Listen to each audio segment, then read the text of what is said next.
Hello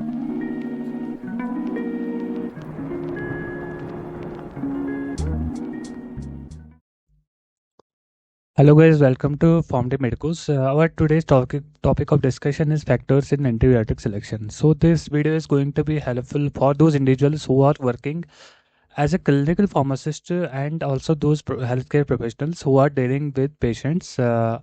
Those are suffering with infectious disease. So let's start with the video. First of all, the first thing that is very important in case of antibiotic selection is the spectrum of an antibiotic. So, antibiotic spectrum is the range of microorganisms, and antibiotic is usually effective against. So, it is the range that you already know that is predetermined that this antibiotic is effective against this microorganism or against, for example, these kind of microorganisms. So this is known as the spectrum of an antibiotic. So it is the basis for selection of an empiric antibiotic therapy. In this spectrum, you have to remember always that in vitro susceptibility does not always predict in vivo effectiveness. That means if an antibiotic is, you find it that if you are checking for susceptibility of an antibiotic in vitro in the lab, and you find that this is actually susceptible to that particular pathogen or microorganism, but it is not always guaranteed that this antibiotic may be actually effective in patient with the disease.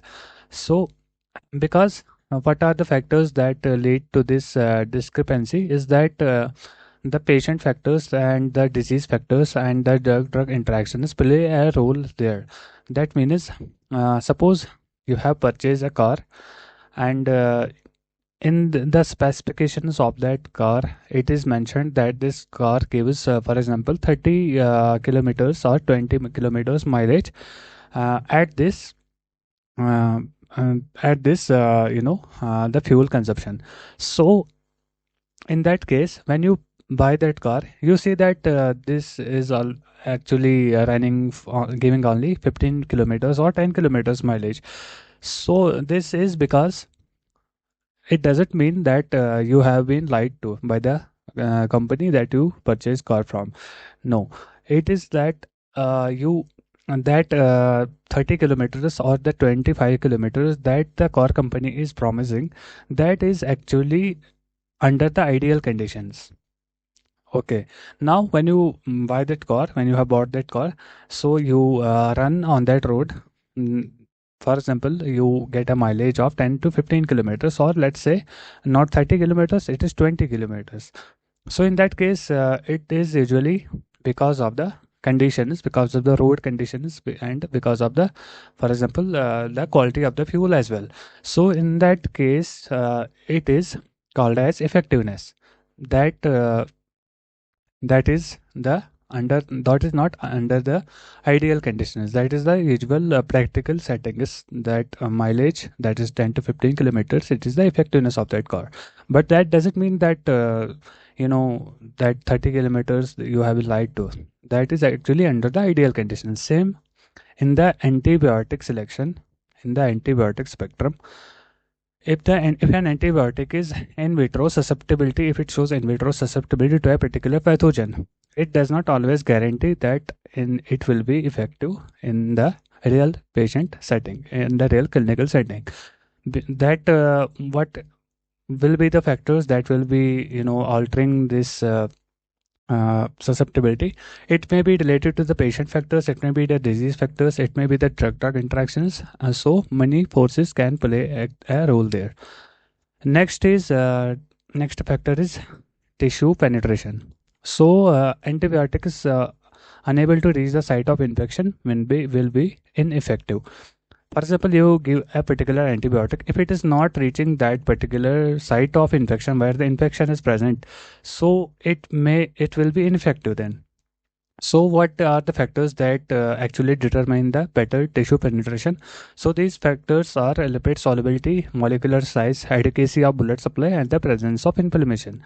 For example, the more lipid soluble a drug is, more is it is permeable, plasma membrane permeability or cell membrane permeability. So more is it is tissue penetration. Likewise, molecular size, the smaller the molecular size, better is the tissue penetration.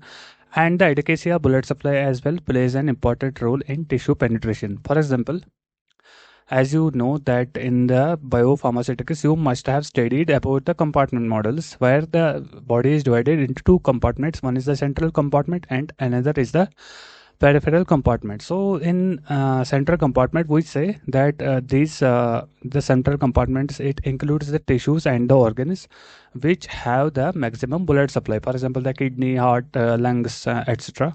So these organs usually have more blood supply. So that means there will be more penetrability of an antibiotic to that particular organ, to the central compartment, rather than the peripheral compartment.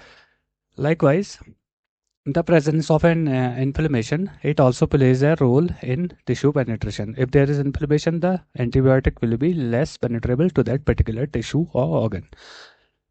Next thing is that antibiotics cannot be expected to eradicate microorganisms from those areas of the body which are difficult to penetrate.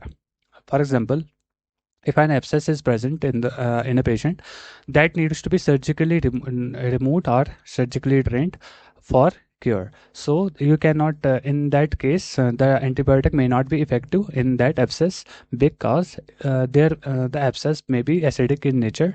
So that antibiotic may not be effective in that acidic nature. Next is infections which are device associated need device removal for cure. So if there is a catheter related infection, you need to remove that catheter. So that will be the first step in curing for this patient. Next thing is antibiotic resistance. So this culprit, that is antibiotic resistance, it plays a major role in antibiotic selection. So the resistance to antibiotic can be of three types, that is natural or also called as intrinsic. Second is acquired. Third is relative, or fourth is absolute. So in the natural intrinsic resistance, we say that pathogen is not covered by usual spectrum of an antibiotic or terms as naturally intrinsically resistant.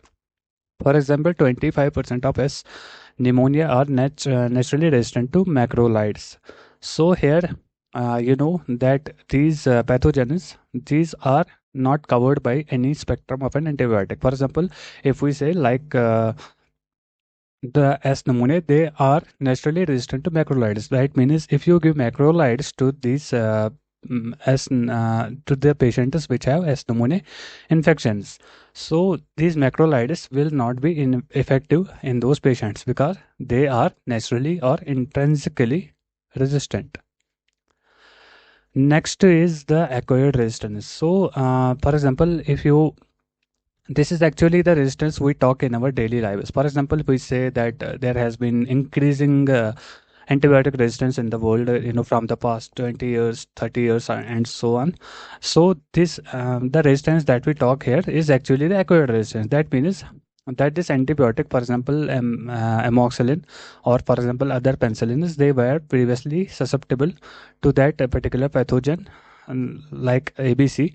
Now it is not susceptible to these antibiotics. So here, if an antibiotic was previously susceptible to a pathogen, that is no longer susceptible now to an antibiotic. For example, ampicillin resistant H. influenzae. So this ampicillin resistant, so this H. influenzae, it was previously susceptible to ampicillin. Now it is resistant. So this kind of resistance is known as acquired resistance. Next thing is going to be our relative resistance. So pathogens with intermediate level, that is relative resistance, they manifest as an increase in minimum inhibitory concentrations. So what we are trying to say here is that the pathogens which are intermediate, which show intermediate level resistance, they usually manifest as increase in MIC, that is minimum inhibitory concentration. So for example, this means that these pathogens which show intermediate level of resistance to the antibiotic, you have to increase the dose of a particular of that antibiotic. You have to increase the dose of that antibiotic. So and the chances are that this pathogen may now be susceptible to that antibiotic. So here again, but are susceptible if achievable serum tissue concentration is greater than MIC. So if you increase the dose of that if you increase the minimum inhibitory concentration of that antibiotic, you may achieve the susceptibility of that antibiotic towards that particular microorganism. For example, penicillin resistant S pneumoniae.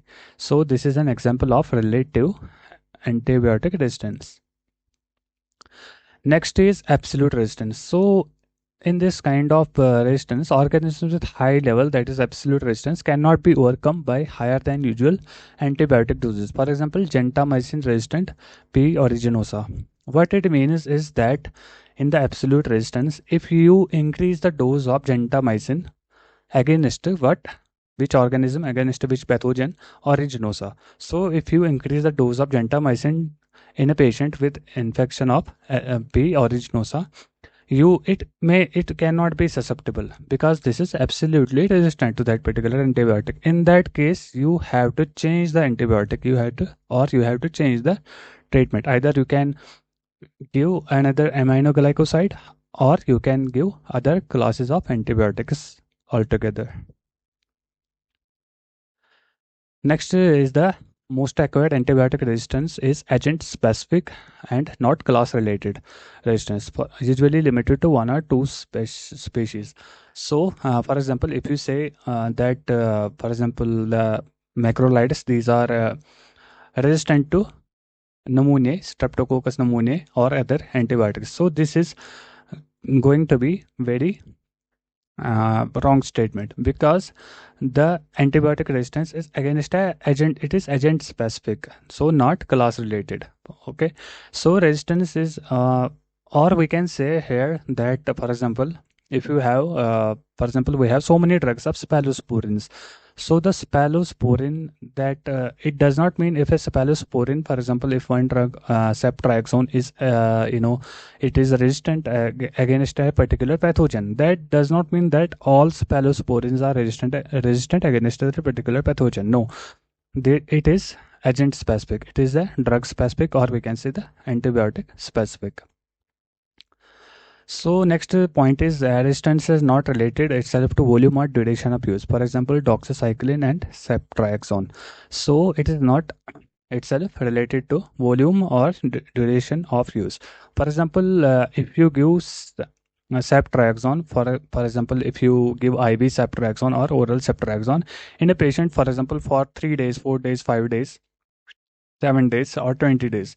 So usually, in case of ceftriaxone and doxycycline, you cannot say that we have, because we have given this particular antibiotic for a so many for longer period of time, that it does not mean that there will be resistance to that antibiotic. So it is itself not related to volume or duration of use of an antibiotic. For example, doxycycline here, and also ceftriaxone. So also the some antibiotics have little resistance potential, that is low resistance potential, even when used in high volumes. Other antibiotics can induce resistance, for example, high resistance potential even with limited use. This means that if you give an antibiotic that is that shows low resistance even when used in high volumes, for example, you can give, for example, like 4 gram, 5 gram, up to 10 gram, of an antibiotic to a particular patient. So that does not mean that if you increase the dose, that resistance will always increase. No, this is a wrong statement here, because it may be related or it may not be related to that. So some antibiotics, we are talking of only some antibiotics, those have little resistance potential, that's low resistance potential even when used in high volumes. So in case in an other example, so the antibiotics can induce resistance, for example, high resistance potential even with limited dose. So if you use limited number of for example, if you use a particular antibiotic ABC in a patient, like you use it for 2 hours, use it for 3 hours, or use for 2 days, 3 days, 4 days, so in that case as well, it may be there are higher chances that it may induce resistance, and it may have high resistance potential. Next is the safety profile of an antibiotic. So always remember that whenever possible, avoid antibiotics with serious or frequent side effects such as chloramphenicol and aminoglycosides. So as you know that aminoglycosides, they are nephrotoxic, and also chloramphenicol, this has a very narrow therapeutic index. So these antibiotics need to be avoided because they have serious and they can also precipitate frequent side effects. Next, the mode of antibiotic and excretion or excretory organ toxicity. So, the mode of elimination excretion does not predispose to excretory organ toxicity itself. That means that if you say that, for example, a particular antibiotic is eliminated through kidney or is eliminated through liver, so it does not always mean that it is hepatotoxic or nephrotoxic. For example, nepsilin, it is it is excreted or eliminated through liver, hepatically eliminated. It is not hepatotoxic. Its main side effect is nephrotoxicity, that is interstitial nephritis. In contrast, oxacillin, that is eliminated through kidney, it is a hepatotoxic and it causes hepatitis. So this mode of elimination and excretion, it does not always predispose to excretory organ toxicity itself. So you have to remember this, you have to take this factor also into consideration. Next big thing is going to be our cost of an antibiotic. So the, as you know that we keep on saying that switching early from intravenous to oral antibiotic is the single most important cost saving strategy in hospitalized patients. So the earlier you change from IV to oral, antibiotics, the better are the chances that you are actually saving the cost of an to a patient.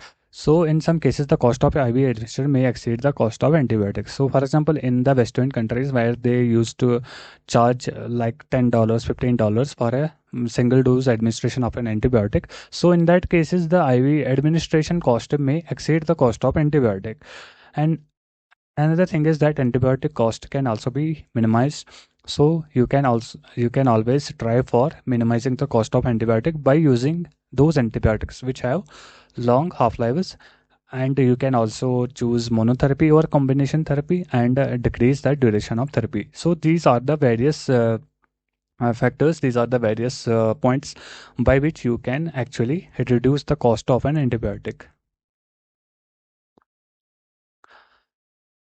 So this was regarding the factors in antibiotic selection. Hope you have liked this video. If you want to follow more content like this in the future, please subscribe to this channel. Thank you for watching.